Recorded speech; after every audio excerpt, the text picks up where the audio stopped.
Talagang ginamit ng Diyos yan kay Jesus Christ. This is my beloved Son. At tinawag din tayo accepted in the beloved. Faithful sila sa Panginoon, sa gawain ng Panginoon. Faithful sila sa salita ng Panginoon. Faithful sila sa kalooban ng Panginoon. Bakit? Nabuhay muli si Jesus. Binuhay ng Ama. Pag walang resurrection, walang faithfulness. Magiging faithful ka ba sa patay? Kahit yung mag-asawa na matay yung kanyang asawa, limitado na yung kanyang faithfulness sa kanyang asawa. Pupuntahan niya lang pag death anniversary, pag birthday. Di ba? Nababawasan na yung faithfulness. Iba yung buhay kasama mo eh. Di ba? Lagi mo siyang kasama, nayayakap mo siya. Pati mamahal sa buhay natin. Pero pag namatay na, bumabawaw na yung ating katapatan. Napansin nyo nung namatay si Jesus Christ? Hindi pa namamatay si Jesus Christ, sinuli pa lang, nawala na yung katapatan nila, nagtakbuhan na, nagtago na eh. Di ba? Nagtago na sila eh. Buti pa si Peter sumunod. Yun na nga, he denied Christ. Di ba? Wala rin katapatan niya kay Jesus Christ din. Alam niyo yung huling mensahe ni Jesus Christ sa mga disciples niya? Abide in me, abide in my word, abide in my love. Faithfulness. Di ba? Wala na si Judas. Bakit hindi ligtas si Judas? Walang faithfulness. Kaya kayong mga hindi faithful sa Panginoon, hindi faithful sa gawain ng Panginoon, sa salita ng Panginoon, tanungin niyo sarili niyo kung ligtas kayo. Kasi faithfulness, yan ang makikita sa iyo pag ligtas ka. Abide in me. Hindi yan galing sa akin. Galing mismo kay Jesus Christ. Abide in me. Abide in my word. Abide in my love. Nakuha niyan? Then chapter 15. At sinabi niya wala na si Judas. Kasi si Judas walang faithfulness. Hindi siya steadfast. Hindi rin siya immovable. Movable siya. Madaling. Magkano bibigay? 30 pieces of silver. Sige! Pagkakaniluan ng Panginoon ko. Pera na to eh. Di ba? Maraming mga workers ngayon, pinagkakanulo ang Panginoon dahil sa pera eh. Kaya may prosperity gospel. Ipipreach sila yung Panginoon, pero nasa isipan nila, pera. Thankful, humble, yan ang mga katangian ng isang victorious church. Gusto nyo maging victorious church yung church niyo? Turuan nyo sila maging thankful to God. At ang Diyos ang tinataas. Turuan mo sila magkaroon ng takot sa Diyos. The fear of the Lord is the beginning of wisdom. Tapos, turuan mo sila yung nangyari sa buhay nila, kaligtasan, lahat na natanggap nila through our Lord Jesus Christ. At matututo sila maging humble, wala sila ipagmamalaki. Kaya humble din, faithful, steadfast, immovable. At huwag mong kalimutan sila yung mga kapatid pa rin, my beloved brothers. May makukulit yan, pero narin yung patience ni Pablo na sila yung lalago din. Lalago din. Minsan, matitigas ang ulo ay maaaring yung mga matagal na madalas mga matagal na members. Yung marami lang alam sa church. O minsan yung mga matagal na sa pagiging officer. At may mga bagong members, yun yung mababait. Di ba? Kasi bago pa lang eh. Pero dapat na tutukan mo na yung mga bago. Kasi pag hindi mo natutukan yan, hindi mo siya na-disciple ng malalim, lalabas din yung ugali niya. Pag tumagal sa church. Kasi ang target natin maging thankful sila, maging humble, maging faithful. At maging fruitful, always. Kaya sila maging fruitful, always. Hindi tayo katulad ng magtatanim ka, maghintay ka ng 3 months. Dito, always. Pwede ka mamunga. Yan man ay soul winning attitude mo, always. Fruitful ka. Nakita yung fruit of the Spirit, yung action fruit, pati attitude fruit. Yung action fruit, yung soul winning. Yung attitude fruit, yung fruit of the Spirit. Okay? Always yan. At sabi yan, abounding in the Word. Ibig sabihin, huwag kang maging tamad. Huwag kang manghina. Always abounding, palagi. Palagi. Kasi panananim kasi, 3 months, ang tagal pa, bago tumubo, mag-harvest ka. Pero yung gawain ng Panginoon, pwede ka maka-harvest araw-araw, always abounding in the Word. Yung mga deacons, 6 sila, pero kalahati lang yung kumikilos. May members tayo 50, pero kumikilos lang 10 sa choir. Yung 40, nakikinig na lang. Yung senior na lang. Yung pastor, parang tinatamad na rin. Yung assistant na lang yung gumagawa, pinasa na lang ni pastor. Yung senior pastor, pinasa na lang sa assistant pastor. Kaya bandang ulit, tinanggal si senior pastor, si assistant pastor na lang yung pastor. Minsan mga yan, no?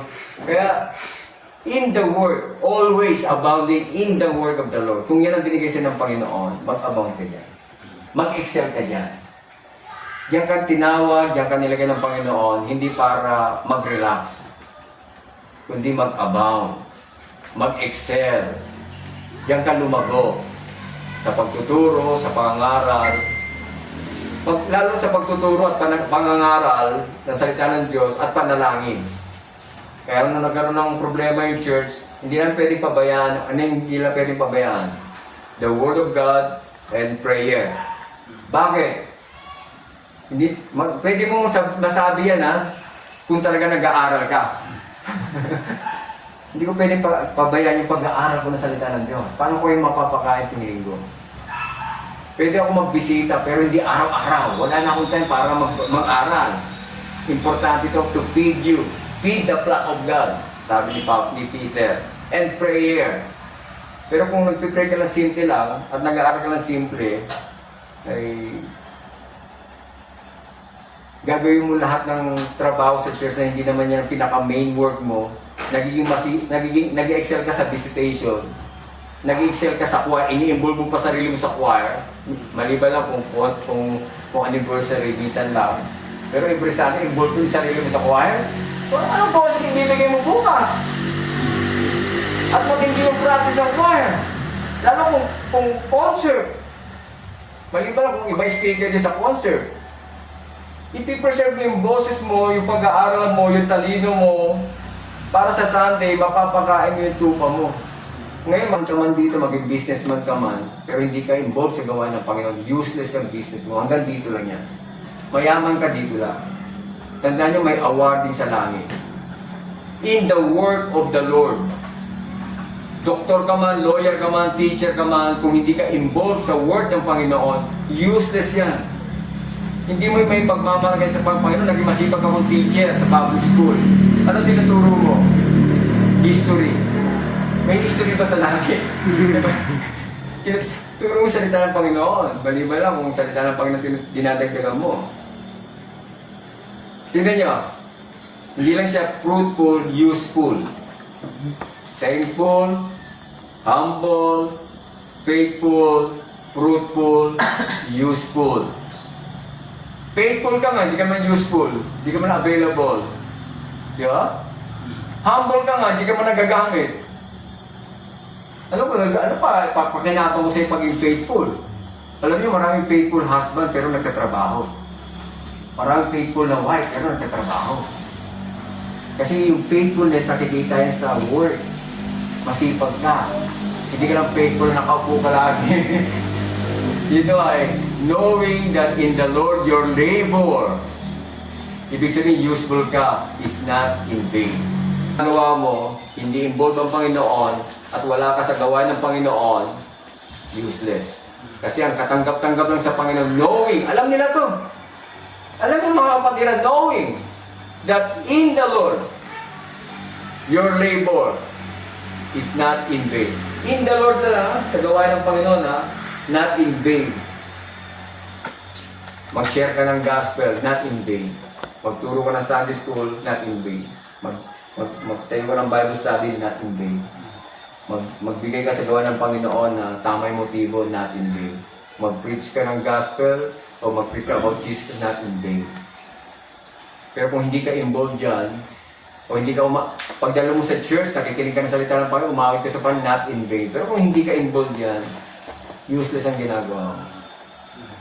Ito ang Victorious Church, pinag-usapan ng Victorious Church, pagkabuhay ng Panginoon.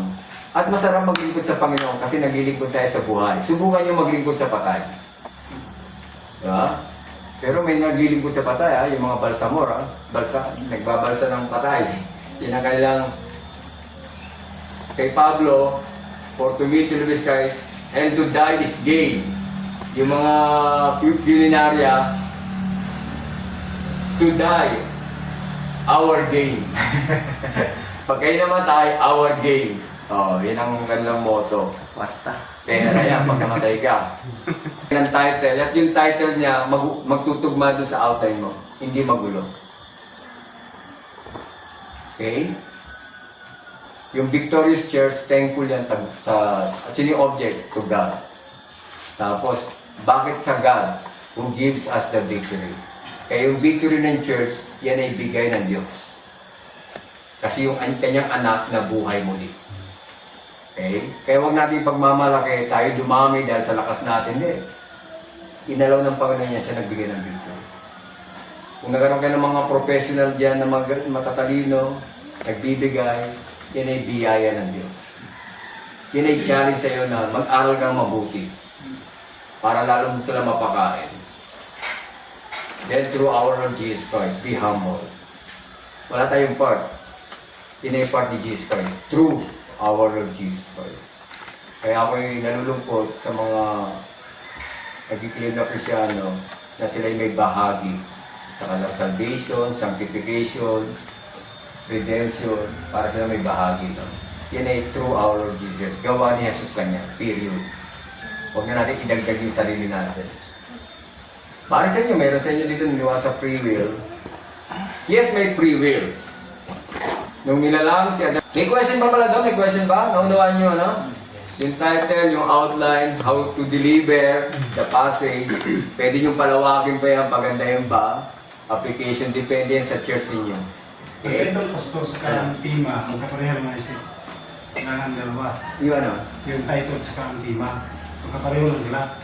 Yung tema kasi, title, sa akin wala nang pagkakaiba yan.